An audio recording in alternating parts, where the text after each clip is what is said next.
आप सभी को नमस्कार। तो आज हम लोग करेंगे आपका सबका मोस्ट अवेटेड संविधान का लास्ट 5 साल का प्रीवियस ईयर क्वेश्चन पेपर। इसके अतिरिक्त डिटेलिंग भी देखेंगे, जैसा कि हम लोग सारे वीडियोस पे देखते आए हैं। इस वीडियो को बनाने में सबसे ज्यादा एफर्ट लगा है, तो अगर आपको ये वीडियो कभी भी थोड़ा सा भी वैल्यू देता है तो वीडियो को लाइक जरूर करिएगा। चलिए, बहुत ज्यादा समय तो व्यतीत नहीं करेंगे और शुरू करेंगे हम लोग लास्ट ईयर के क्वेश्चन पेपर के साथ। सबसे पहले हम लोग देखेंगे 2019 को। तो 2019 हम लोग का साल था जहां पे संविधान के अच्छे क्वेश्चन आए हुए थे। क्वेश्चन को देखते हैं। क्वेश्चन किस प्रकार है? क्वेश्चन है आपका, संवैधानिक प्रावधानों के अनुसार राज्य की सीमाओं को बदलने के लिए खालिस्तान सहमति की आवश्यकता है। राज्य के विधानसभा सदन की, राज्य के मुख्यमंत्री की, राज्य की या राज्य की नहीं। तो ये चार ऑप्शन दिए हुए थे। अगर आपने अनुच्छेद पढ़ा हुआ, अनुच्छेद 1 से 5 शुरू में ही आपको पता चल जाएगा। तो इसका सही आंसर है ऑप्शन नंबर डी, राज्य की सहमति की आवश्यकता नहीं होती। मतलब राज्यों की सीमाओं में परिवर्तन करना है, नए राज्यों को बनाना है, यहां तक कि नए राज्यों को बनाना है, तो ये अनुच्छेद 3 के तहत होता है।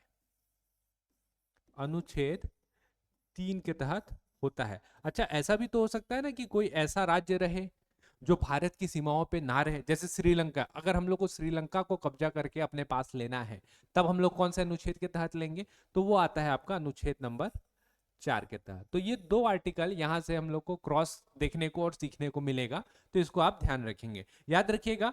जब भी आप प्रीवियस ईयर क्वेश्चंस करते हैं और अगर आपने उसका प्रॉपर डिटेलिंग नहीं किया, तो उसका कोई मतलब नहीं है, कोई अर्थ नहीं निकलता है, इसका कोई वैल्यू नहीं निकल पाएगा। तो आपको हमेशा ध्यान रखना, जब भी डिटेलिंग करें, कौन से अनुच्छेद में आता है, क्या इसके अगल बगल का कोई महत्वपूर्ण आर्टिकल है, ये सारी चीजों को हम लोग साथ में लेकर के चलेंगे। चलिए, अगला क्वेश्चन जो है वो देखते हैं। अगला क्वेश्चन आप लोगों के लिए बोल रहा है, दो कथन दिया गया है और कथन और कारण है। आप एक बार क्वेश्चन को चाहे तो पॉज करके पढ़िए और फिर एक बार प्रयास करिए इसका आंसर करने का। चलिए, आते हैं क्वेश्चंस को देखते हैं। कथन दिया हुआ था, भारत एक संपूर्ण प्रभुत्व संपन्न समाजवादी धर्मनिरपेक्ष लोकतंत्रात्मक गणराज्य है। ठीक है। कारण, 42वां संविधान संशोधन 1976 द्वारा संपूर्ण प्रभुत्व संपन्न लोकतंत्रात्मक गणराज्य के स्थान स्थान पर प्रतिस्थापित किया गया है। ठीक है, ये बोला गया है। तो ये दो पॉइंट बोले गए हैं और इस टाइप के क्वेश्चन संविधान में बार बार पूछते हैं, ध्यान रखिएगा, कथन और कारण वाला। ठीक। तो कथन, भारत सही है, भारत है एक संपूर्ण प्रभुत्व संपन्न समाजवादी धर्मनिरपेक्ष लोकतंत्रात्मक गणराज्य, लेकिन क्या इसे 42वें संविधान संशोधन के तहत जोड़ा गया है?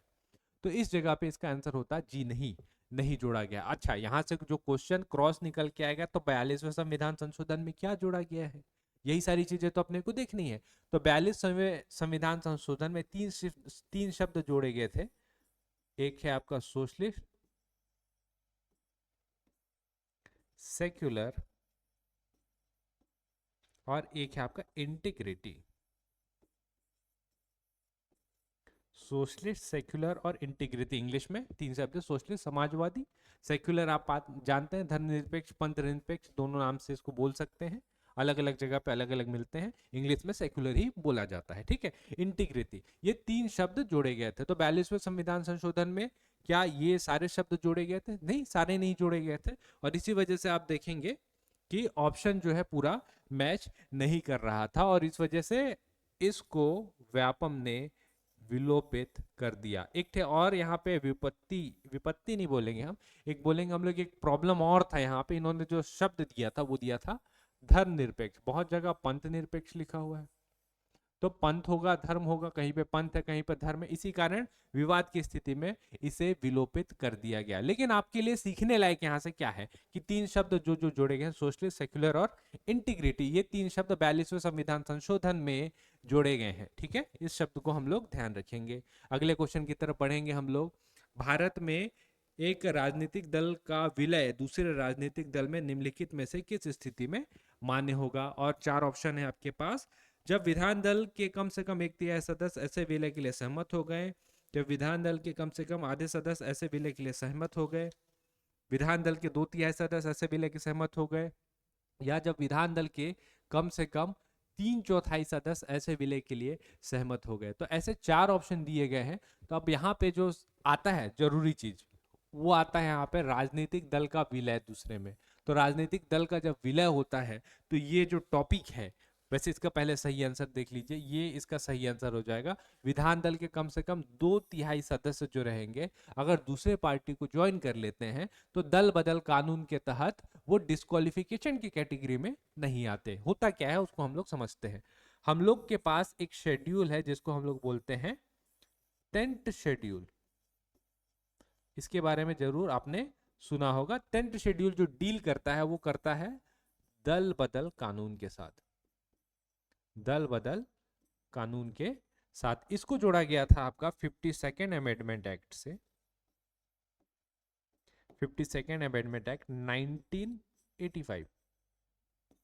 ये दोनों पॉइंट जो मैंने आपको बताया है, ये दोनों पॉइंट को आप ध्यान रखिएगा। क्या होता है उस टाइम पे एक बहुत ही फेमस इंसिडेंट है, अगर आपने सुना होगा, नाम था गयालाल। अगर आपको ध्यान हो, अगर आपने पढ़ा होगा, इसका नाम सुना होगा, गयालाल नाम का एक व्यक्ति था। अब ये गयालाल नाम के व्यक्ति ने 1967 का डेट है, एक ही दिन में 3 बार पार्टी बदली थी।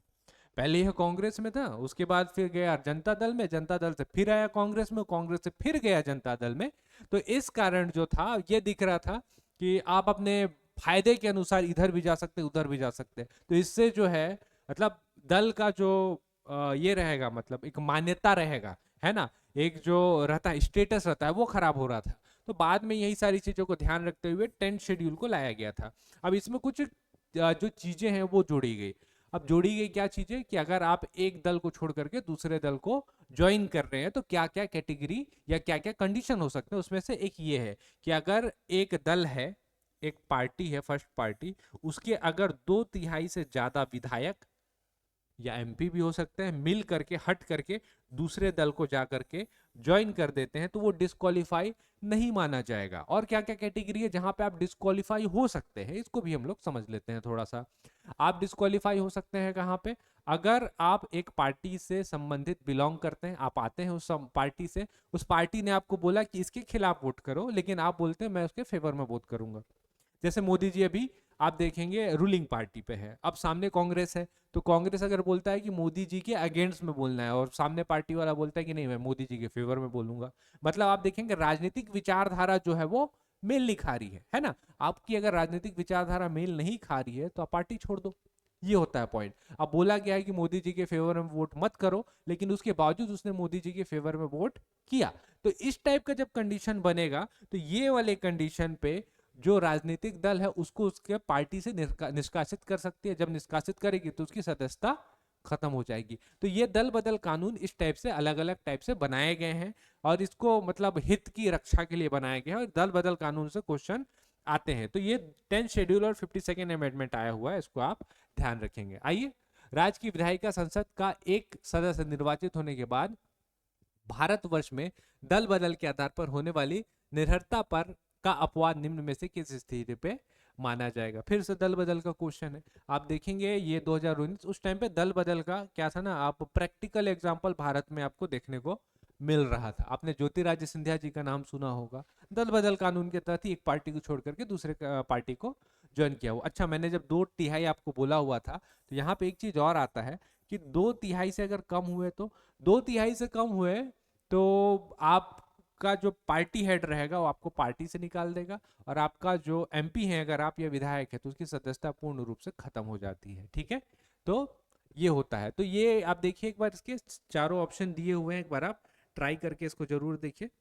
वैसे इसका सही आंसर पहले देख लेते हैं। यदि राज्य की विधायक या संसद के किसी सदन का अध्यक्ष या उपाध्यक्ष निर्वाचित हो जाने पर वह स्वेच्छा से मूल राजनीतिक दल का सदस्यता छोड़ देता है, यदि ऐसे पद पर ना रह जाने के पश्चात वह राजनीतिक दल में पुनः सम्मिलित हो जाता है। तो ये बोला हुआ है कि अध्यक्ष या उपाध्यक्ष, मान लीजिए विधानसभा अध्यक्ष की बात कर रहे हैं या हम लोग उपराष्ट्रपति की बात कर रहे हैं, तो जब आप उपराष्ट्रपति बन रहे हैं तो आप अपने राजनीतिक दल से त्याग पत्र देंगे ताकि पद की मर्यादा बनी रहे, है ना। तो आप पद की जब तक मर्यादा बना रखना चाह रहे हैं अपने राजनीतिक दल से, आपने इस्तीफा दे दिया और जब आपका पद खत्म हुआ तो आप दोबारा राजनीतिक दल को ज्वाइन कर लीजिए, है ना। तो इस वजह से उपरोक्त में से दोनों जो कथन है वो सही है यहाँ पे। ठीक, तो इस टाइप के क्वेश्चन आते हैं। दल बदल के क्वेश्चन 2 आए हुए थे कंटिन्यू। अगला आते हैं, निम्नलिखित में से राष्ट्रीय विकास परिषद का भारत में कौन सा प्रमुख कार्य है? राष्ट्रीय विकास परिषद, ठीक है, योजना के क्रियान्वयन हेतु राज्यों के संसाधन एवं प्रयासों को गतिशील करना। बोला है सभी महत्वपूर्ण क्षेत्रों में सामान्य नीतियों का विकास करना, देश के सभी क्षेत्रों में संतुलित विकास को सुनिश्चित करने, या उपरोक्त में से सभी। ठीक, तो इसका सही आंसर है आपका उपरोक्त में से सभी, ये इसका सही आंसर हो जाएगा। अब यहाँ पे देखिए नेशनल डेवलपमेंट काउंसिल, एनडीसी बोलते हैं इसको, इस पॉइंट को ध्यान दीजिएगा। नेशनल डेवलपमेंट काउंसिल, इसकी स्थापना जो है वो हुआ था आपका 1952 पे। आपको याद आ रहा होगा इस टाइम पे एक और महत्वपूर्ण चीज चला था, वो था पंचवर्षीय योजना, 5 ईयर प्लान हम लोग इसको बोलते थे। अब तो खत्म हो गया, इससे भी संबंधित इकोनॉमिक्स में क्वेश्चन आया, मैंने कराया आपको 5 ईयर प्लान। तो 5 ईयर प्लान को सपोर्ट करने के लिए एनडीसी, नेशनल डेवलपमेंट काउंसिल बनाया गया था, क्रियान्वयन करने में बहुत हेल्प करता था। तो इसका सही आंसर उपरोक्त में से ये सभी हो रहा है। ठीक, अगले क्वेश्चन पे आइए। छत्तीसगढ़ का राज्य क्षेत्र निम्नलिखित अधिनियम में से किसका परिणाम है? तो सिंपल सा है, इसको हम लोग छत्तीसगढ़ में भी पढ़ते हैं। मध्य प्रदेश पुनर्गठन अधिनियम का परिणाम है, उसके तहत छत्तीसगढ़ बना है। अगला है, आपको यहाँ पे दिया हुआ है विषय और उधर संविधान का भाग, तो आपको उसको मिलान करना है। इस टाइप के क्वेश्चन को आपको छोड़ना नहीं है, सबसे पहला चीज आप ध्यान रखेंगे। ठीक है, देखिए वीडियो बड़ा हो सकता है, लास्ट तक बने रहिएगा, आप वैल्यू जरूर यहाँ से कुछ ना कुछ लेके जाएंगे। उपाधियों का अंत, उपाधियों का अंत आपको ध्यान आ रहा होगा, आर्टिकल 18 में दिया हुआ है। तो आर्टिकल 18 क्या है? मूल अधिकार। तो ए का जो है वो 3 हो जा रहा है, यहाँ पे देखिए ए का 3 है क्या, ये देखिए ए का 3 मिल रहा है, तो यहीं से आपका आंसर निकल करके आ जाता है। ऐसा आपको डरना नहीं है कि ये क्वेश्चन बनेगा नहीं, है ना, ये क्वेश्चन जबकि ज्यादा इजी होते हैं बनाने में। बाकी देखिए, बाकी तो मिलान हो ही जाएगा, बी का 1, सी का 4, डी का 2, ऐसे करके आप मिलान तो कर ही लेंगे। बस आगे चलते हैं। आपको दिया है क्षेत्र परिषद के संदर्भ में कुछ कथन दिए हैं और बचाना है विचार करके कि कौन से सही है कौन से गलत है। एक बार आप इसको देखिए, विचार करिए।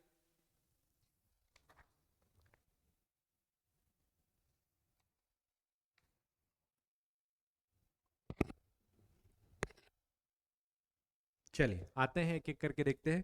परिषद भारतीय संघ व्यवस्था की उपसंघीय सूत्र के रूप में कार्य करती है। परिषद भारतीय संघ व्यवस्था में राज्यों के मध्य सहयोग एवं एकीकरण का मार्ग प्रशस्त करती है। आपको दिए गए कूट में से सही कूट का चयन करना है। तो सबसे पहले इसका आंसर देख लीजिए, दोनों जो कथन है वो सही दिए गए हैं। ठीक है, अब इसके बारे में थोड़ा सा देख लेते हैं। स्थापना इसकी जो हुई थी वो हुई थी 1956 में।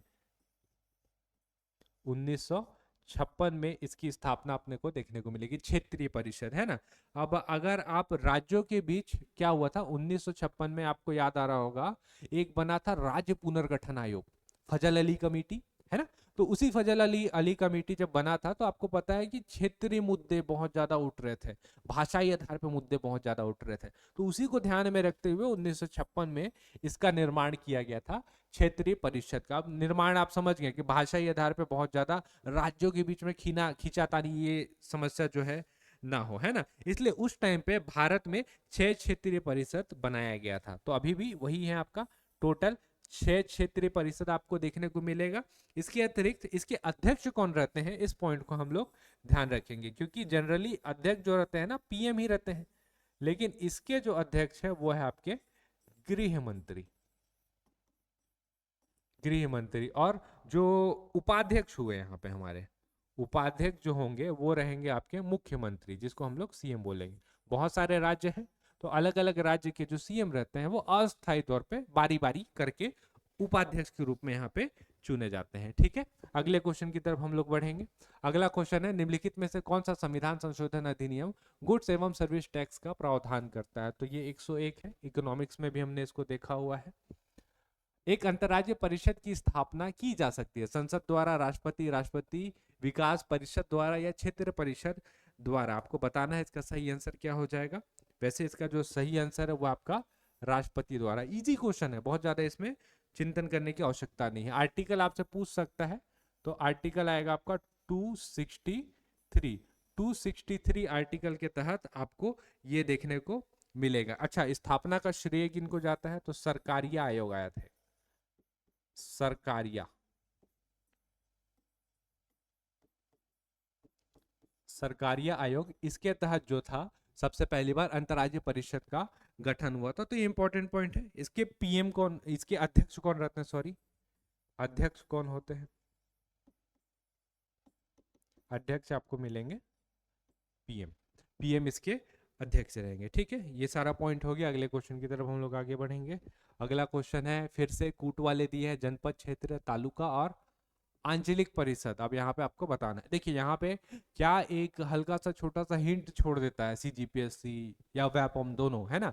क्या यहाँ पे हिंट देखिए, बाकी तो मेरे को नहीं पता, क्योंकि बाकी ना मैंने राज्यों को समझा है ना जाना है, लेकिन हम लोग को ये पता है जो छत्तीसगढ़ में जितनी भी चीजें आई है वो एमपी से होकर के आई है। तो छत्तीसगढ़ में जो चीज लागू होगा वो एमपी में भी लागू होगा, यही हो सकता है। हमारे पास चलता है ग्राम पंचायत, जनपद पंचायत, जिला पंचायत, एमपी में भी होगा। तो जनपद को मिलाइए ना एमपी से। ए का तीन, ए का तीन, और आंसर निकल करके आ गया। तो ऐसे करके आपको इसका आंसर तैयार करना है। अगला, राज्यपाल को उन सिद्धांतों की सिफारिश कौन करता है जो राज्य द्वारा लगाए गए करों एवं लेवी शुल्क की आय का राज्य एवं पंचायतों के बीच बंटवारा करते हैं। तो ये होता है आपका राज्य वित्त आयोग, जो कि आर्टिकल 280 में आपको देखने को मिलेगा, राज्य वित्त आयोग, है ना।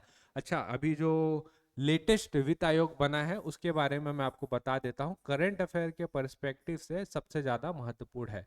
अभी 16th फाइनेंस कमीशन की घोषणा हुई है, और अरविंद पनगड़िया, श्री अरविंद पनगड़िया जो है इस आयोग के मुख्य अध्यक्ष है। और इसकी स्थापना कब हुई है ये बता देता हूं आपको मैं।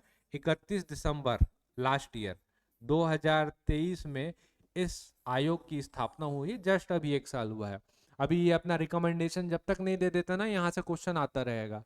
करंट अफेयर में भी क्वेश्चन पूछेगा और संविधान में भी पूछेगा। और अरविंद पनगड़िया क्योंकि अभी रिसेंट के हैं, तो राज्य वित्त आयोग से क्वेश्चन आने की संभावना बढ़ जाती है। कितने मेंबर है, रीअपॉइंट होंगे नहीं होंगे, ये सारा क्वेश्चन जो रहता है बनता है। ठीक है, तो ये हो गया आपका 19 का। 20 में देखते हैं कैसे कैसे क्वेश्चन आए हुए थे। यहाँ पे दिया राष्ट्र मानवाधिकार आयोग, पूछा है आपसे कि कौन यहाँ पे संवैधानिक निकाय है। अब संविधानिक और असंवैधानिक निकाय दो चीजें होती है, स्टेट्यूटरी और कॉन्स्टिट्यूशनल बॉडी। कॉन्स्टिट्यूशनल बॉडी मतलब क्या होता है, संवैधानिक, जिसका जिक्र संविधान में है, संविधान में उसके बारे में लिखा हुआ है, उसको हम लोग संवैधानिक निकाय बोलते हैं, है ना। तो ये दिया हुआ है 4, और आपको बताना है कि इसका सही उत्तर क्या होगा। चलिए मैं इसके बारे में आपको थोड़ा सा डिटेलिंग कर देता हूं, वहां से आप समझ जाएंगे कैसे कर सकते हैं हम लोग इसको। देखिए, राष्ट्रीय अनुसूचित जनजाति आयोग, ये जो चीज है ये दिया हुआ आर्टिकल 338 ए में। इसके बारे में मैंने आपको पहले भी बताया था, क्योंकि 338 बी जुड़ा है, नेशनल कमीशन फॉर ओबीसी। तो 338 ए, 338 बी तीनों इंपॉर्टेंट हो जाता है। तो लिखा हुआ है संविधान में, है ना, तभी तो 338 आया आर्टिकल हुआ। तो दो को तो होना है, दो को तो होना है, तो इसको तो हटा देते हैं हम। ठीक, अब देखिए राष्ट्रीय मानवाधिकार आयोग, क्या आपने सुना है कि मानवाधिकार आयोग किसी आर्टिकल के अधीन आता है? नहीं आता है वो, है ना। वो अलग अलग संधियां हुई थी, तो उसके तहत फिर बाद में यहाँ पे मानवाधिकार आयोग का स्थापना हुआ था, ये चला हुआ था, है ना। तो मानवाधिकार आयोग जो है ये, इसका कोई आर्टिकल आपको नहीं मिलेगा, तो ये असंवैधानिक, गैर संवैधानिक, असंवैधानिक नहीं, गैर संवैधानिक निकाय है। तो एक तो डेफिनेटली नहीं होना चाहिए, एक डेफिनेटली नहीं होना चाहिए, और आपका आंसर निकल करके आ जाता है। ये तरीका होता है एमसीक्यूज को सॉल्व करने का। इस तरीके से अगर आप करेंगे सॉल्व, तो आपके एमसीक्यूज गलत नहीं होंगे। मेरे को भी जानकारी नहीं है कि राष्ट्रीय जांच एजेंसी, आपदा प्रबंधन आता है कि नहीं आता है, पता ही नहीं है। लेकिन ये मेरे को पता था कि 338 ए में ये आता है, और मेरे को ये पता था कि ये नहीं आता है। तो ऐसे करके भी आपके क्वेश्चंस निकल जाता है। करंट से मैं एक चीज आपको यहाँ पे ऐड करवा देता हूँ। अभी 23 दिसंबर का बात कर रहा हूं मैं, अभी कुछ दिन पहले का, 2024 का, national commission for human right, इसके नए जो है प्रेसिडेंट अभी बने हैं, वो है आपके जस्टिस वी रामा सुब्रमण्यम।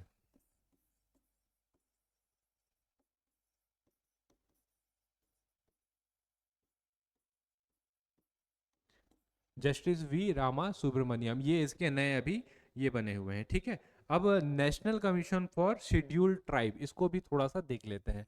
अब ये अचानक से तो नहीं आ गया होगा, इसके लिए कुछ ना कुछ हमने अमेंडमेंट तो किया ही होगा। तो कौन से अमेंडमेंट के तहत आया है? तो 89th अमेंडमेंट के तहत ये आया है, 89th अमेंडमेंट, इसको भी आप ध्यान रखेंगे। यहीं से ही बहुत सारे क्वेश्चन आपके तैयार हो जाएंगे। ठीक है, हो सकता है इधर से आपको रिपीट करने के लिए भी बहुत सारा चीज मिल जाए क्वेश्चन फ्यूचर पे। अगले क्वेश्चन की तरफ हम लोग बढ़ेंगे। फिर से दिया हुआ है आपसे, राष्ट्रपति शासन लागू किए जाने की संख्या 2019 तक पूछा था। खैर अब ये तिथि तो जो है चेंज हो सकती है, लेकिन इस पे ज्यादा हम लोग पढ़ेंगे नहीं, बस इसका आंसर देख लीजिए, बी है ना। तो इसका ए का 2 आ रहा है, मणिपुर जो है 10 बार हुआ है, ऐसे करके। अब 2019 है तो इसका कोई तुक नहीं बनता, 2024 के हिसाब से हम लोग देखते हैं। ये दिया है अगला क्वेश्चन, किसी पार्टी को एक राज्य पार्टी के रूप में मान्यता कब मिल सकती है? ये आपके ऑप्शन दिए हुए हैं, आपको बताना है कि कौन सा कथन इसमें से सही है। ठीक है, इसको आप पहले एक बार देख लीजिए। पहले मैं इसका आंसर बता देता हूँ, मैं इसमें आपको डिटेलिंग बताऊंगा थोड़ा सा। तो इसका वैसे सही आंसर उपरोक्त में से कोई नहीं है।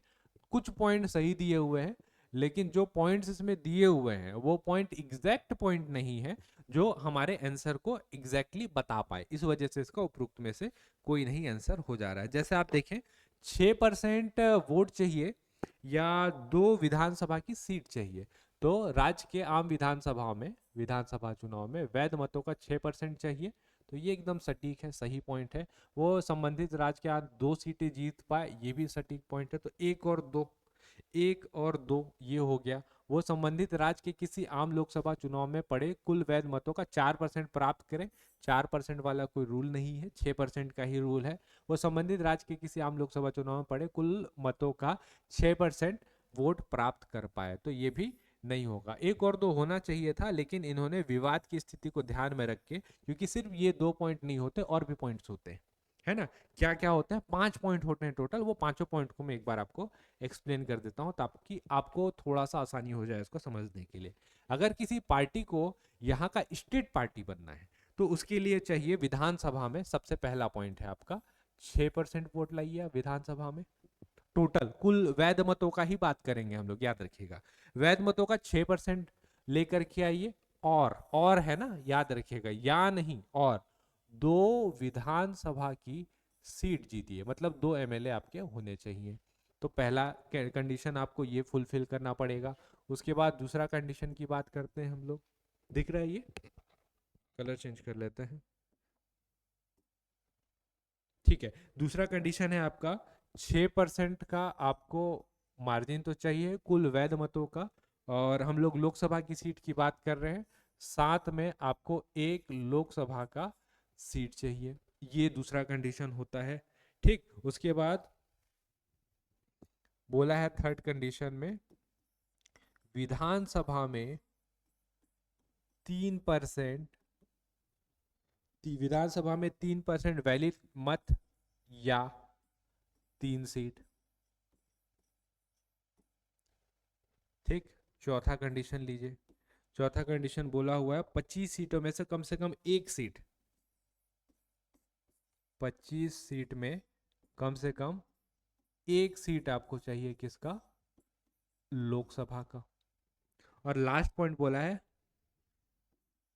लोकसभा और विधानसभा में 8% सीट जो है आपको चाहिए, मतलब वैलिड वोट जो है आपको चाहिए। जहां मैं परसेंट का इस्तेमाल किया हूं, आप समझ जाएगा वैलिड वोट की यहाँ पे बात हो रही है। तो ये 5 कंडीशन आपके दिए हुए हैं, 5 कंडीशन फुलफिल करेगा कोई पार्टी, तब जाकर के वो राज्य स्तर की पार्टी बनता है।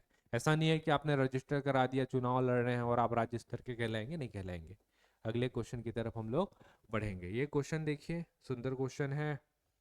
क्या बोल रहा है आपका, भारतीय संविधान के किस संशोधन में वनों को राज्य सूची से संवर्धित सूची में स्थानांतरित कर दिया गया है? तो इसका हो जाएगा आपका ऑप्शन नंबर बी, 42वां संविधान संशोधन। इसको हम लोग मिनी कॉन्स्टिट्यूशन भी बोलते हैं। बहुत सारे संवैधानिक बदलाव इस टाइम पे हुए थे, तो मिनी कॉन्स्टिट्यूशन की परिभाषा भी इसको दी जाती है। ठीक है, अगले क्वेश्चन की तरफ बढ़ेंगे। कथन दिया है कैबिनेट समितियों से संबंधित, तो इसको आपको देखना है और बताना है कि कथन 4 दिए, कौन सा सही है कौन सा गलत है। डायरेक्ट आंसर के लिए चले हम लोग पहले। इसका जो सही आंसर है, कथन 1 व 2 सही है, लेकिन कथन 3 व 4 गलत है। ये दिया हुआ, आप कथन देखते हैं क्या है क्या नहीं है। आप यहाँ से कैबिनेट समिति तो समझ जाएंगे कि क्या होता है। सबसे पहला चीज जो दिया हुआ वो दिया है, संविधान में कैबिनेट समितियों का उल्लेख नहीं है। जी हाँ, उल्लेख नहीं है, संविधान में उल्लेख नहीं है, लेकिन रूल ऑफ बिजनेस जो होता है, रूल ऑफ बिजनेस में इसका उल्लेख आपको देखने को मिलेगा।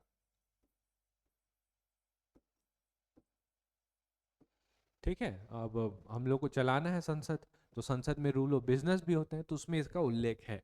दूसरा, कैबिनेट समिति प्रधानमंत्री द्वारा समय की जरूरत एवं परिस्थिति की आवश्यकता को ध्यान में रखते हुए गठित की जाती है। अब यहाँ पे याद रखिएगा, दो प्रकार की समितियां होती है, एक स्थायी रहती है और दूसरा रहेगा आपका अस्थाई। स्थायी और अस्थाई। स्थायी समिति तो हमेशा रहेगा, अस्थायी का बात कर रहा है ये कि कैबिनेट समिति प्रधानमंत्री द्वारा समय समय और परिस्थिति की आवश्यकता को ध्यान में रखते हुए गठित की जाती है। तो मतलब हाँ, कथन एक और कथन दो दोनों यहाँ पे आपका सही हो गया, ट्रू पॉइंट है। तीसरा देखिए, यदि प्रधानमंत्री समिति के सदस्य हो तो ये आवश्यक नहीं है कि वो समिति के अध्यक्ष होंगे, ये वाला पॉइंट जो है आपका गलत है। अगर वो समिति के सदस्य हो, सदस्य हो, तो उनका अध्यक्ष होना आवश्यक है, नहीं तो वो किसी समिति के सदस्य होंगे ही नहीं। ठीक है, तो तीसरा पॉइंट आपको समझ में आ गया। संसदीय मामले की समिति के अध्यक्ष प्रधानमंत्री होते हैं, तो ये वाला पॉइंट भी जो है आपका गलत है। इसी वजह से ये 4 पॉइंट दिए हुए हैं, तो यहाँ से आप समझ पाएंगे कि प्रधानमंत्री समय और जरूरत के हिसाब से नया समिति बना सकते हैं। अगर वो किसी समिति के सदस्य है तो उनको अध्यक्ष होना जरूरी है। और संसदीय मामले ही अलग टॉपिक है पूरा, है ना। अभी हम लोग कैबिनेट समिति बात कर रहे हैं और यहाँ पे बात कर रहे हैं क्या, संसदीय मामले, ये अलग टॉपिक है। तो संसदीय मामले के समिति अध्यक्ष जो रहता है, प्रधानमंत्री नहीं होते, इसमें जो मेन विपक्ष दल का जो नेता रहता है वो इसका अध्यक्ष होता है। तो ये पॉइंट आपको समझ में आ गया होगा कि क्यों उसका डी ऑप्शन हुआ था। चलिए, लोकसभा एवं विधानसभा में सीटों के आरक्षण से संबंधित कुछ क्वेश्चन है, इसको देख लेते हैं। इसको एक बार आप चाहें तो वीडियो को पॉज करिए और एक बार ट्राई करके जरूर दीजिए। ठीक, चलिए इसका पहले आंसर करेंगे। सी इसका सही है, कथन एक व तीन गलत है, लेकिन कथन दो सही है। अब देखिए, लोकसभा की 543 सीटें हैं, है ना, जिसमें से 84 सीटें अनुसूचित जाति एवं 44 सीटें अनुसूचित जनजातियों के लिए आरक्षित है। क्या ये कथन सही है? एससी के लिए सही है 84, लेकिन एसटी के लिए 47 सीटें हैं। एसटी के लिए 47 सीटें, तो कथन एक तो पूर्ण रूप से गलत हो जाता है ना। दूसरा, किसी निर्वाचित क्षेत्र को आरक्षित करने के लिए निर्णय परिसीमन आयोग द्वारा लिया जाता है, ये एकदम सही कथन है। परिसीमन आयोग की नियुक्ति लोकसभा के स्पीकर द्वारा की जाती है, बिल्कुल गलत है। ये वाला कथन बिल्कुल गलत है। तो कथन एक व तीन गलत है, लेकिन कथन दो सही है, इसका ये सही उत्तर हो जाएगा। अगले क्वेश्चन की तरफ हम लोग बढ़ेंगे। निम्नलिखित कथनों को पढ़िए और सही विकल्प को तलाशिए। 44वें संविधान संशोधन द्वारा संपत्ति के अधिकार को मौलिक अधिकार की सूची से हटा दिया गया, बिल्कुल सही है ये। और संपत्ति के अधिकार को संविधान के भाग 12 में अनुच्छेद 300 ए या क के तहत विधिक अधिकार बना दिया गया, ये भी सही है। दोनों इसका सही है। इसका आंसर वैसे कथन एक सही, लेकिन कथन दो गलत है, ये लिया हुआ है व्यापम ने, सॉरी सीजीपीएससी ने। अब कभी कभी ऐसे क्वेश्चंस आते हैं जिसका आप कुछ नहीं कर सकते, ऐसे होते हैं, लेकिन यहाँ पे हम लोग को पूरा दिख रहा है कि कथन एक व दो दोनों सही है, लेकिन इसका जो सीजीपीएससी ने आंसर लिया है वो कथन ए सही है लिया हुआ। तो इस टाइप का एक आध क्वेश्चन आपको मिलेगा ही, आप इसका कुछ नहीं कर सकते। इसका सिर्फ एक ही उपाय है, आप ज़्यादा क्वेश्चन करके आइए। ठीक, यहाँ पे दिया हुआ है आपका मिलान करने के लिए, तो इसको आपको एक बार बनाना है। जल विवाद शामिल राज्यों की संख्या, अपने को तो महानदी जल विवाद पता है। अब महानदी का पानी छत्तीसगढ़ और उड़ीसा में जाता है, तो डी का 4, डी का 4, डी महानदी है ना, डी का 3। ठीक है, उसके हिसाब से ये लिया हुआ है इसका आंसर।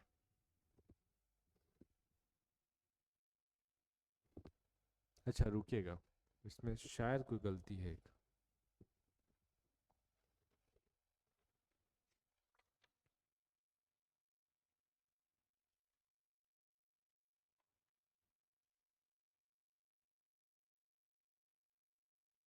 हाँ ठीक है, मैं सही चल रहा था, यहाँ पे थोड़ी सी गलती हुई है। इसको लेकर के चलिए। महानदी जल विवाद अपने को पता है, महानदी जल विवाद डी का 4 होना चाहिए। डी का 4 यहाँ पे देखने को मिलता है और यहाँ पे देखने को मिलता है। अच्छा, यहाँ पे भी है देखने को, है ना। वैसे इसका सही आंसर बस देख लीजिए, क्योंकि ये क्वेश्चन आया हुआ है, इसका सही आंसर आपका ए, 8 का ए आपका सही उत्तर हो जाएगा। ठीक है, अगले क्वेश्चन की तरफ हम लोग बढ़ेंगे।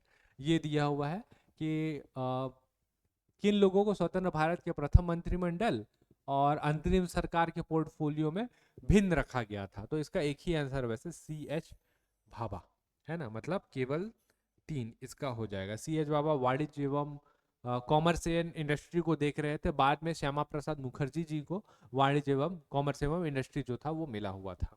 ठीक, ये हो गया आपका। 2021 के क्वेश्चन को देखते हैं। यहाँ पे सबसे ज्यादा आपके संविधान से संबंधित क्वेश्चन आए हुए हैं, तो इसको हम लोग एक बार देखेंगे। सबसे पहले आपका भारत परिषद अधिनियम 1861 का क्वेश्चन पूछा हुआ था। ये डिटेलिंग दिया हुआ है आपका, आप चाहें तो वीडियो को पॉज करके पढ़िए। एक चीज आपको बता दूं, जितना ये डिटेलिंग कभी कभी कर देते हैं ना, इतना डिटेलिंग आप फिर लक्ष्मीकांत में भी खोज लीजिए, नहीं मिलेगा, है ना। तो कभी कभी ऐसे क्वेश्चंस आते हैं। वैसे इस वाले को इन्होंने किया है विलोपित। तो पहला क्वेश्चन जो हो गया वो हो गया आपका विलोपित। अगले क्वेश्चन की तरफ बढ़ते हैं। अगला क्वेश्चन दिया है ये, भारतीय परिषद अधिनियम 1892 के संबंध में निम्न कथनों को पढ़िए और सही विकल्प को चुनिए। तो 3 कथन दिए गए हैं, इनमें से एक कथन को देखिए, सदस्यों को पूरक प्रश्न पूछने का अधिकार दिया गया था। तो पूरक प्रश्न पूछने का अधिकार जो है इसमें नहीं, 1909 में दिया गया था। तो जो कौन सा कथन है, जो तीसरा जो कथन है वो तो आपका गलत है। तो तीसरा कथन को मैं हटाऊं, तीसरा को हटाऊं, तो 1 2 या केवल 2 इसका उत्तर हो जाएगा। इस टाइप के आपको एलिमिनेट करके 50-50 में क्वेश्चन को तो लाना ही पड़ेगा। अब 50-50 में अगर आप क्वेश्चन लाएंगे तो आप अटेम्प्ट कर लीजिए तो ज्यादा बेहतर रहेगा। उससे पहले जो रहेगा आपको प्रैक्टिस करना पड़ेगा। बाकी क्योंकि समझ में नहीं आ रहे, 20 जून एग्जैक्ट डेट दे दी, आप कैसे बताऊं मैं कि एग्जैक्ट रूट यही है कि नहीं है, है ना। तो वैसे इसका सही आंसर जो है वो आपका डी 2 का हो जाएगा, आपका डी नंबर ऑप्शन। अगले क्वेश्चन पे आइए। राज्य पुनर्गठन आयोग से संबंधित क्वेश्चन पूछा था, मैंने इसको चर्चा किया था आपका, इससे पहले ही हमने देखा था कि इससे संबंधित कुछ था। फजल अली, एम पन्नीकर और कुंजरू इनके सदस्य थे। तो कथन 1 बिल्कुल सही है। आयोग ने बंबई और पंजाब के विभाजन का समर्थन किया, बोल नहीं सकते। संसद में पास राज्य पुनर्गठन कानून में 14 राज्य तथा 6 केंद्र शासित प्रदेश बनाए गए, बोला है। देखिए शब्दों को देखिएगा, बनाए गए। इन्होंने जो सिफारिश किया था ना, वो किया था 16 राज्य और 3 केंद्र शासित प्रदेश, लेकिन सरकार ने 14 राज्य और 6 केंद्र शासित प्रदेश बनाए। तो इसके हिसाब से ऑप्शन ये जो 3 है उसका जो सही उत्तर हो जाएगा वो हो जाएगा आपका डीन। कौन सा कथन सही है? 1 और 3, 1 और 3 और कहाँ मिल रहा था? यहाँ पे था आपका और यहाँ पे था। ये दोनों ऑप्शन तो आपके हट जा रहे थे। जो मैंने आपको बोला ना 50-50 में आप फंसेंगे और 50-50 आपको अटेम्प्ट करना ही पड़ेगा। ये उस टाइप की क्वेश्चन है, आपको इसमें मजबूर किया जाएगा कि आप अटेम्प्ट करिए। आप इस टाइप के क्वेश्चन को छोड़ भी नहीं सकते, आपको अटेम्प्ट करना पड़ेगा ही। ठीक है, अगला यहाँ पे 61 लिखा है, ये 16th होगा, है ना। हमारे यशवंत विष्णु चंद्रचूड़ एक हमारे चीफ जस्टिस थे, उनसे संबंधित क्वेश्चन पूछा हुआ था। और इसका जो वैसे सही आंसर है 4 का ए, तीनों कथन इसका सही है। 16 क्रमांक के थे, सबसे लंबी अवधि तक थे, और इनकी नियुक्ति नीलम संजय रेड्डी जी द्वारा जो थे उनके द्वारा हम की गई थी। सबसे कम अवधि के लिए भारत के मुख्य न्यायाधीश कौन थे? ये क्वेश्चन अगर आपसे दोबारा पूछेगा तो इसका करिएगा कमल नारायण सिंह, जस्टिस कमल नारायण सिंह। अगला देखिए, 44वें संविधान संशोधन के संबंध में क्या सही नहीं है पूछा है ना। संशोधन जनता सरकार द्वारा लाया गया था, बिल्कुल सही है। इसके तहत 42वें संविधान संशोधन में बदलाव किया गया था, ये पॉइंट भी बिल्कुल सही है। मिनी कॉन्स्टिट्यूशन जिसको बोला जाता है, उसकी बहुत सारी चीजों को बदलाव किया गया था। इस संशोधन के द्वारा पहली बार यह स्पष्ट किया गया कि राष्ट्रपति केंद्रीय मंत्रिमंडल के सुझाव के विपरीत कार्य नहीं कर सकता, ये भी सही है। इस संशोधन के द्वारा राष्ट्रपति चाहे तब तक मंत्रिमंडल के सुझाव को पुनर्विचार के लिए वापस भेज सकता है जब तक वो संतुष्ट नहीं हो, तो ये गलत है। एक बार पुनर्विचार के लिए बनाया गया, वो भी 44 इसी वाले संविधान संशोधन के तहत ही बोला गया। आपने वो पॉकेट वीटो देखा है, सस्पेंसिव वीटो है ना, और एब्सोल्यूट वीटो, 3 देखो। सस्पेंसिव वीटो जो है ना, जिसमें राष्ट्रपति किसी बिल को दोबारा भेजता है नीचे हाउस में कि आप पुनर्विचार करिए, वो इसी 44वें संविधान संशोधन के तहत ही जोड़ा गया है। तो ये वाला पॉइंट गलत हो जाएगा, बार बार नहीं भेज सकता, सिर्फ एक ही बार भेज सकता है। ठीक, यदि किन्हीं कारणों से भारत के राष्ट्रपति की अनुपस्थिति में उपराष्ट्रपति राष्ट्रपति पद का कार्य का निर्वहन करता है तो उस अवधि के संबंध में क्या कथन सही है, ये क्वेश्चन पूछा हुआ है आपका। तो इसमें क्या हो जाएगा आपका ऑप्शन नंबर सी, 2 और 3, ठीक है। इस अवधि में उपराष्ट्रपति राज्यसभा के सभापति बने रहेंगे। जब वो राष्ट्रपति बन गया है तो उपसभापति उपराष्ट्रपति जो है वो राज्यसभा का सभापति बन के क्या करेगा। तो पहला तो आपका गलत हो रहा है, देखिए पहला गलत करिए, पहला गलत करिए, पहला गलत करिए, एलिमिनेट करिए और आंसर प्राप्त करिए। ऐसे भी क्वेश्चन आपको एग्जाम में देखने को मिलेंगे। अगले क्वेश्चन में आइए, विधेयक पारित करने के लिए संसद की संयुक्त बैठक के संबंध में निम्न कथनों में से कौन सा सही है। संयुक्त बैठक का प्रावधान सामान्य विधेयक, वित्त एवं संविधान संशोधन विधेयक के लिए मान्य है। पहले वाले कथन को देखिए, सामान्य विधेयक के लिए मान्य है, सही है। वित्त विधेयक में अगर वो धन विधेयक है तो मान्य नहीं है, तो ये गलत हो जाएगा आपका। संविधान संशोधन विधेयक, इसके लिए तो आपका कहीं से मान्य नहीं है, तो पहला तो कथन ही आपका गलत है, पहला कथन गलत कर दीजिए। किसी भी स्थिति में राज्यसभा का उपसभापति संयुक्त सभा की अध्यक्षता नहीं कर सकता, ये वाला भी गलत है। संयुक्त सभा के लिए दोनों सदनों के कुल सदस्य का 1/6 होना चाहिए, 1/10 ही होता है, 1/10 ही होता है। तो 8वां का जो सही आंसर हो जाएगा डी, इनमें से कोई नहीं। अब मैं कुछ चीजें आपको बता देता हूँ। संयुक्त बैठक की हम लोग जब बात करें तो आर्टिकल 108 में आपको संयुक्त बैठक का प्रावधान मिलेगा, जिसमें लोकसभा और राज्यसभा दोनों साथ में आते हैं, ठीक है। उसकी अध्यक्षता सबसे पहले करता है लोकसभा का अध्यक्ष, इवन उपराष्ट्रपति भी उसकी अध्यक्षता नहीं कर सकता। अगर लोकसभा का अध्यक्ष उपस्थित नहीं है तो लोकसभा का उपाध्यक्ष, अगर लोकसभा का उपाध्यक्ष भी नहीं है तो राज्यसभा का उपाध्यक्ष, उपाध्यक्ष याद रखिएगा। यहाँ पे राज्यसभा का जो अध्यक्ष होता है, जो कि हमारा उपराष्ट्रपति होता है, ये इसकी अध्यक्षता बिल्कुल नहीं कर सकता। तो इस पॉइंट को ध्यान रखिएगा, इसी वजह से हमने तीनों को गलत किया था, ये इंपॉर्टेंट पॉइंट है। अगले क्वेश्चन की तरफ बढ़ेंगे। निम्न में से किस राज्य से लोकसभा की सबसे ज्यादा सीटें अनुसूचित जनजाति के लिए आरक्षित है। तो जहां पे सबसे ज्यादा रहते हैं वहीं हो सकता है, और कहीं आपको लग रहा है क्या? मध्य प्रदेश सही आंसर है। निम्न में से कौन सी समिति लोकसभा के अधीन नहीं आती। सामाजिक न्याय एवं अधिकारिता संबंधित समिति, शहरी विकास संबंधी समिति, श्रम संबंधी समिति, स्वास्थ्य एवं परिवार कल्याण संबंधी समिति। तो 10 का आपका जो सही आंसर है वह आपका ऑप्शन नंबर डी। अगले क्वेश्चन पे आइए। भारतीय संसदीय समूह आईपीजी बोला हुआ है, इसके बारे में क्वेश्चन अलग से आया है। कौन सा कथन सही है? स्वायत्त संस्था नहीं है, संसद के पूर्व सदस्य इसके सदस्य बन सकते हैं। लोकसभा का उपाध्यक्ष तथा राज्यसभा का उपसभापति समूह के पदेन उपाध्यक्ष होते हैं, ठीक है। तो इस वाले क्वेश्चन को इन्होंने कर दिया विलोपित, आंसर मेल नहीं खा रहा होगा, तो ये वाला क्वेश्चन हो गया आपका विलोपित। अगले क्वेश्चन की तरफ बढ़ेंगे, ठीक। यहाँ पे दिया हुआ है केंद्र शासित प्रदेश और जिस वर्ष बना हुआ, तो आपको इसको मिलान करना है और बताना है कि इसका सही उत्तर क्या हो जाएगा। चलिए एक एक करके मिलान करके देखते हैं। जैसे अपने को लक्षद्वीप पता है कि लक्षद्वीप का 1956 होना चाहिए, ठीक है। तो ए का पहले का 4, पहले का 4 अपने को यहाँ 2 जगह देखने को मिल रहा है, पहले का 4 अपने को यहाँ देखने को मिल रहा है। दमन and Diu, Daman and Diu का 62 है ये, तो 2 का 3, 2 का 3, और यहाँ से फिर आंसर निकल जाएगा। तो इस प्रकार से आप आंसर निकाल सकते हैं अगर आपको 2 भी पता है तो। अगले क्वेश्चन की तरफ आइए। प्रत्येक स्वायत्त जिला परिषद में 30 सदस्य होते हैं और स्वायत्त जिले के संदर्भ में आपका कथन बोला हुआ है, आपको इसको बताना है ना। ये कहाँ होता है, कैसे होता है, उसको भी देखेंगे। वह वीडियो को पॉज करके इसको ट्राई करके आप जरूर देखिए, ताकि आपको समझ में आ पाए कि आप इसको बना पा रहे हैं कि नहीं, ठीक है। पहले इसका आंसर देखिए, 1 और 2 हो जाता है। ये जो आपको दिख रहा है ना, ये स्वतः जिला है ना, तो ये होता क्या है, इसको हम लोग एक बार समझते हैं। आपके पास 6th शेड्यूल है, हमारे पास 6th शेड्यूल है। 6th शेड्यूल में असम, त्रिपुरा, मिजोरम और मेघालय, ये 4 जगह आते हैं।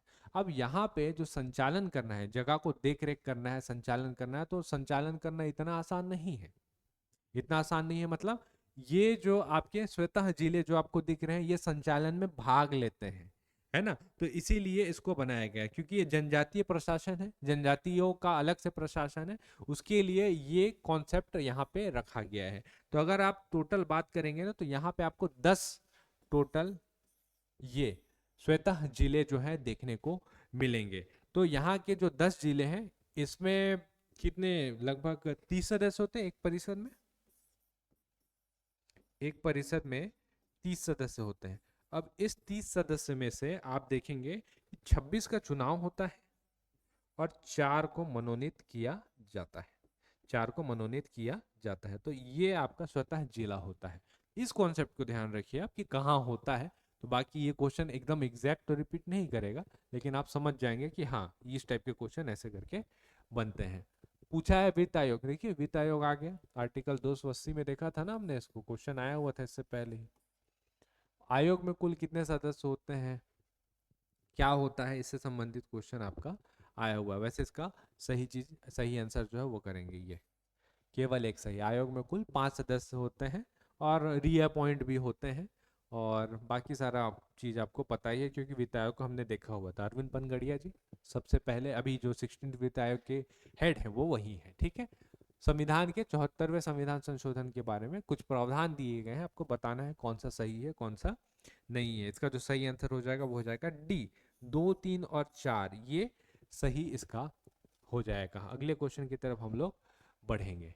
राज्य विधायिका से संबंधित कुछ अनुच्छेद दिए गए हैं, अब आपको बताना है कि कौन सा सही है, इसको मिलान करना है, ठीक है। जैसे हम लोग बात करें तो अपने को यहाँ पे दिख रहा है,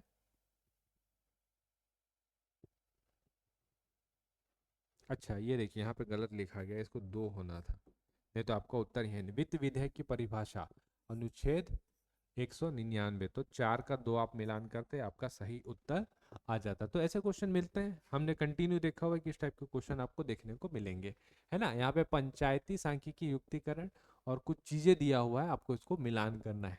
तो इस क्वेश्चन का डायरेक्ट मैं आंसर करा दे रहा हूँ, आप चाहते एक बार वीडियो को पॉज करके इसको ट्राई और अटेम्प्ट करके देख सकते हैं। अगले क्वेश्चन की तरफ बढ़ेंगे हम लोग।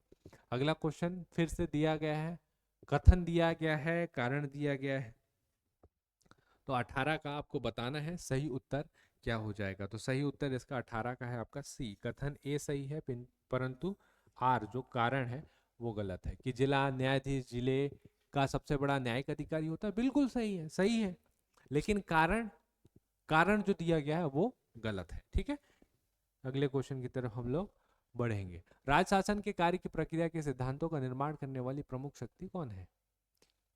सचिवालय। अगला यहाँ पे दिया गया है आपका कथन और आपका कारण दिया गया है, फिर से वैसे ही पूछा है, कथन कारण से संबंधित क्वेश्चन बार बार आए हुए हैं, ठीक है। न्यायालय मंत्री द्वारा राज्यपाल को दी गई सलाह की समीक्षा नहीं कर सकता, और भारतीय संविधान में राज्यों के मंत्रियों के लिए विधिक उत्तरदायित्व नहीं है, तो दोनों सही है। तो 20 का दोनों सही हो जाएगा। आप यहाँ पे देखेंगे इस साल जो था ना 2021 में कितने क्वेश्चन आए हुए थे, 20 क्वेश्चन संविधान से पूछे हैं, तो कितना वेटेज रखता है आप समझ गए होंगे कि कितना हाई वेटेज रखता है ना। आइए आगे चलते हैं, थोड़ा सा इधर से तेज करेंगे हम लोग, थोड़ा सा इधर से आपको वैसे सिंगल लाइनर क्वेश्चन ज्यादा मिलेंगे। अगस्त 1932 में ब्रिटिश प्रधानमंत्री ने दलितों के प्रतिनिधित्व संबंधी योजना की घोषणा की, कॉमनवेल्थ अवार्ड के नाम से जाना जाता है। गांधी जी ने इस योजना के विरोध में किस जेल में आमरण अनशन किया था? तो इन्होंने किया था यरवदा जेल में 1932। इसी के बाद पूना पैक्ट हुआ था, इसी के बाद पूना पैक्ट हुआ था अंबेडकर जी और गांधी जी के बीच में, ठीक है। चार्टर एक्ट 1813 के संबंध में क्या सही नहीं है पूछा है। इस एक्ट ने ईसाई मिशनरियों को भारत आकर प्रबुद्ध करने की अनुमति प्रदान की। इसमें ब्रिटिश इंडिया शासित क्षेत्रों पर ब्रिटेन के राजा की प्रभुत्ता को स्थापित किया। इस एक्ट ने चाय का व्यापार सहित ईस्ट इंडिया कंपनी के एक अधिकार व्यापार को समाप्त कर दिया। ये वाला पूर्ण रूप से समाप्त जो है नहीं किया था, एक अधिकार को समाप्त नहीं किया था, पूर्ण रूप से नहीं किया था, पूर्ण रूप से 1833 में समाप्त हुआ है ना। तो ये वाला कथन यहाँ पे गलत दिया गया है। संविधान सभा के संदर्भ में क्या सही है? संविधान सभा की पहली बैठक 9 दिसंबर 1946 को हुई थी, सही है। इसके प्रथम स्थायी अध्यक्ष डॉक्टर सच्चिदानंद सिन्हा थे। स्थायी अध्यक्ष जो थे वो थे डॉक्टर राजेंद्र प्रसाद, तो दूसरा कथन आपका गलत है। मुस्लिम लीग ने संविधान सभा की प्रथम बैठक का बहिष्कार किया। सही है, 1-3 सही चाहिए अपने को, 1-3 यहाँ पे आपका सही मिल रहा है, तो 3 का बी ऑप्शन हो जाएगा। अगले क्वेश्चन पे आते हैं। 1989 में मतदान करने का अधिकार न्यूनतम आयु 21 वर्ष से घटा करके 18 वर्ष कर दिया गया। कौन से संविधान संशोधन में? तो 61 संविधान संशोधन के अंतर्गत इसको किया गया था। यहाँ पे फिर से आया है आपका मिलान करना है, इस बार तो मौलिक अधिकार से संबंधित सारी चीजें है ना, जैसे संस्कृति व शिक्षा का अधिकार, संस्कृति व शिक्षा का अधिकार आ जाएगा आपका इधर अनुच्छेद 29 थी। संवैधानिक उपचारों का अधिकार है अनुच्छेद 32। शोषण के विरुद्ध अधिकार, शोषण के विरुद्ध अधिकार आ जाएगा अनुच्छेद 23 और 24। समानता का अधिकार आ जाता है आपका अनुच्छेद 14 से 18। मतलब मौलिक अधिकार कितना महत्वपूर्ण है ये समझ में तो आ गया अपने को। तो 5 का आपका उत्तर जो आ रहा है वो आ जाएगा आपका डी, डी आंसर इसका सही हो जाएगा। अगले क्वेश्चन पे आइए। संविधान के 73वें और 74वें संविधान संशोधन के द्वारा संविधान में त्रिस्तरीय सरकार का प्रावधान किया गया। बिल्कुल सही, यह व्यवस्था ऑस्ट्रेलिया के संविधान से लिया गया है। 74वें संविधान संशोधन विधेयक पंचायत को संवैधानिक मान्यता प्रदान करने से संबंधित है। 74th की 73rd क्वेश्चन तो ये है ना। तो छठवा का वैसे इसका सही आंसर सी हो जाएगा। 74 म्युनिसिपल कॉर्पोरेशन से संबंधित है और ये दोनों आपका गलत हो रहा है, तो केवल एक आपका सही उत्तर यहाँ पे हो जा रहा है। अगले क्वेश्चन पे आइए। भारत और बांग्लादेश के बीच भूभाग क्षेत्रों के आदान प्रदान के लिए 100वां संविधान संशोधन अधिनियम 2015 लाया गया था। इस संदर्भ में क्या सही है, इसके बारे में मैं आपको थोड़ा सा डिटेल बता देता हूँ। अब आपका संविधान संशोधन आया 100 क्रमांक का, है ना। कुछ भी चीज अगर यहाँ पे अगर इंडिया है, यहाँ पे फॉरेन है, कोई भी चीज फॉरेन से हम लोग को लेनी है, जमीन की बात कर रहा हूँ, तो उसके लिए कोई संविधान संशोधन की आवश्यकता नहीं पड़ती। लेकिन इंडिया को अपने जमीन का 1% भी हिस्सा अगर फॉरेन में देना है, किसी को भी देना है, तो संविधान संशोधन लगता है। अब बांग्लादेश से हम लोग जो है निपटारा करना चाहते थे, तो कुछ चीजें हैं उसको सेटल करना चाहते थे, तो संविधान संशोधन लेके आए 100वां। कुछ जमीन हम लोग उनको देंगे और उनसे बहुत सारी जमीन ले लेंगे। तो यहीं से आपको समझ में आ गया होगा कि इसका उत्तर जो है ए नंबर हो जाएगा। ठीक है। अगला, राज्य पुनर्गठन आयोग बना था, कौन कौन थे इसमें या कौन कौन शामिल नहीं थे? फजल अली, इससे पहले ही क्वेश्चन देखा था हमने, के एम पढ़नीकर और कुंजरू, ये 3 लोग थे। पट्टाभी सितरमया ये जो थे ये नहीं थे, तो यही इसका सही उत्तर हो जाएगा। अगला है, केंद्र सरकार द्वारा राज्य को दिए जाने विवेकाधीन अनुदान का प्रावधान संविधान के किस अनुच्छेद में किया गया है? तो इसका जो सही आंसर है वो हो जाएगा आपका सी, अनुच्छेद नंबर 282 इसमें किया गया है। अगले क्वेश्चन पे आते हैं। यदि कोई सांसद किसी राज्य के विधानमंडल के लिए निर्वाचित होता है तो उसे कितने दिनों के अंदर राज्य की विधानमंडल से इस्तीफा देना होगा, अन्यथा उसकी संसद सदस्यता अमान्य हो जाएगी? 10, 14, 30 या उपरोक्त में से कोई नहीं। रियल लाइफ एग्जांपल देखें। संसद, आपको पता है रेणुका सिंह का केस पता है, वो श्रीमती रेणुका सिंह जो है ऑलरेडी लोकसभा की एमपी थी, है ना, मेंबर ऑफ पार्लियामेंट थी। उसके बाद वो क्या की, इधर चुनाव जीत गए विधानसभा के, तो उनको कुछ ना कुछ दिन के बाद बताना पड़ेगा ना, आप विधानसभा में काम करना चाहते हैं या एमपी ही रहना चाहते हैं, तो कितने दिन के बाद बताना पड़ेगा, ये है क्वेश्चन। तो इसका सही आंसर है आपका बी, 14 दिन। 14 दिन के अंदर बताइए, नहीं तो आपका सदस्यता समाप्त हो जाएगा। अगला क्वेश्चन है आप लोगों के लिए। राज्यसभा में सीटों के आधार पर घटते क्रम में जमाइए। जहां पे ज्यादा पॉपुलेशन वहां पे उतना ज्यादा राज्यसभा का सीट, ऑब्वियस सा है, तो सी इसका सही उत्तर हो जाएगा। ठीक है। राष्ट्रपति के चुनाव प्रक्रिया के संबंध में क्या सही नहीं है, पूछा है आपसे। राष्ट्रपति के चुनाव की प्रक्रिया का प्रावधान भारतीय संविधान के अनुच्छेद 55 में किया गया है, सही है। किसी उम्मीदवार को नामांकन दाखिल कराने के लिए 50 प्रस्तावक और 50 समर्थक की आवश्यकता, 50 प्रस्तावक और 50 अनुमोदक की आवश्यकता है, तो ये वाला कथन गलत हो जाएगा, इसका आंसर यही है। ठीक है। अगले क्वेश्चन की तरफ हम लोग बढ़ेंगे। भारत के सर्वोच्च न्यायालय में सरकार का मुख्य विधिक सलाहकार और इसका प्राथमिक अधिवक्ता कौन है? 2023 का क्वेश्चन है, ध्यान से देखिएगा, बहुत जरूरी है ये। इसका सही आंसर है उपरोक्त में से कोई नहीं, इसका होता है महान्यायवादी। महान्यायवादी वादी इसका सही उत्तर हो जाएगा। अगले क्वेश्चन की तरफ बढ़ेंगे। भारत के उपराष्ट्रपति के संबंध में कथन दिया है, विचार करना है। वह राज्यसभा का पदेन अध्यक्ष है, जी हाँ है। वह संसद के दोनों सदनों के सदस्य से बने एक निर्वाचन मंडल के सदस्यों द्वारा चुना जाता है, जी हाँ चुना जाता है। तो एक व दो दोनों कथन इसका सही है। ठीक है, अगले क्वेश्चन की तरफ हम लोग बढ़ते हैं। कैबिनेट सचिवालय के संबंध में कुछ कथन दिए हैं, इसमें आपको विचार करना है। एक बार चाहें तो वीडियो को पॉज करके देख लें। इसका सही आंसर हो जाएगा आपका ये, क्योंकि यहाँ देखिए कैबिनेट सचिवालय प्रत्यक्षता भारत के उपराष्ट्रपति के अधीन में कौन सा चीज आता है, कुछ नहीं। सीएमओ के अधीन आएगा ना कैबिनेट सचिवालय, तो उपराष्ट्रपति गलत हो जाएगा, केवल दो यहाँ पे सही हो जाएगा। अगले क्वेश्चन पे आएंगे। भारतीय संविधान का निम्नलिखित में से कौन सा अनुच्छेद वार्षिक वित्तीय विवरण से संबंधित है? तो अनुच्छेद 112 में दिया हुआ है। वार्षिक वित्तीय विवरण मतलब बजट होता है, तो अनुच्छेद 112 में ये आपको देखने को मिलेगा। अगला क्वेश्चन है, भारत का संविधान कब लागू हुआ? कभी कभी ऐसे क्वेश्चन भी आते हैं, एकदम इजी, आपको लगेगा कि एकदम सही कर दूं मैं, लेकिन कभी कभी गलतियां भी होती है। 26 जनवरी 1950, 26 नवंबर 1949 बिल्कुल मत करिएगा। इस तिथि पे बहुत सारे संविधान की चीजों को लागू किया गया था, अपनाया नहीं गया था। हम लोगों ने कब लागू, सॉरी अपनाया गया था कुछ चीजों को, पूरा पूर्ण रूप से लागू जो था वो 26 जनवरी को हमने किया है ना। तो ये हो गया। लास्ट क्वेश्चन है आप लोगों के लिए, संघ और उसके अधिकार क्षेत्र के संबंध में निम्नलिखित कथनों पर विचार करिए। भारत 28 राज्य और 8 संघ शासित प्रदेशों से बना है, सही है। भारत राज्यों का एक संघ है जो एक संपूर्ण प्रभुत्व संपन्न समाजवादी पंथ निरपेक्ष संसदीय व्यवस्था का सरकार वाला लोकतांत्रिक गणराज्य है, बिल्कुल सही है। तो इसका सही हो जाएगा एक व दो दोनों।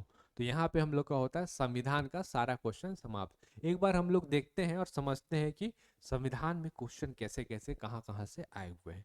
ये डेटा आपको समझाएगा कि 2019 में आप देखेंगे तो संविधान से 12 क्वेश्चन आपको देखने को मिले हैं। संविधान में 2020 से 9 क्वेश्चन आए हैं। 2021 अच्छे खासे क्वेश्चन आपको देखने को मिले, और यहाँ पे आपको 20 क्वेश्चन डायरेक्ट देखने को मिले। 22 में आप बात करें तो 12 हो गए, और 2023 में आप बात करें तो 6 हो गया। और जैसे आपको ये दिख रहा है ना, डिफिकल्टी लेवल भी वैसे ही है। याद रखिएगा, सबसे ज्यादा हार्ड जो था क्वेश्चन वो इसी टाइम पे आया।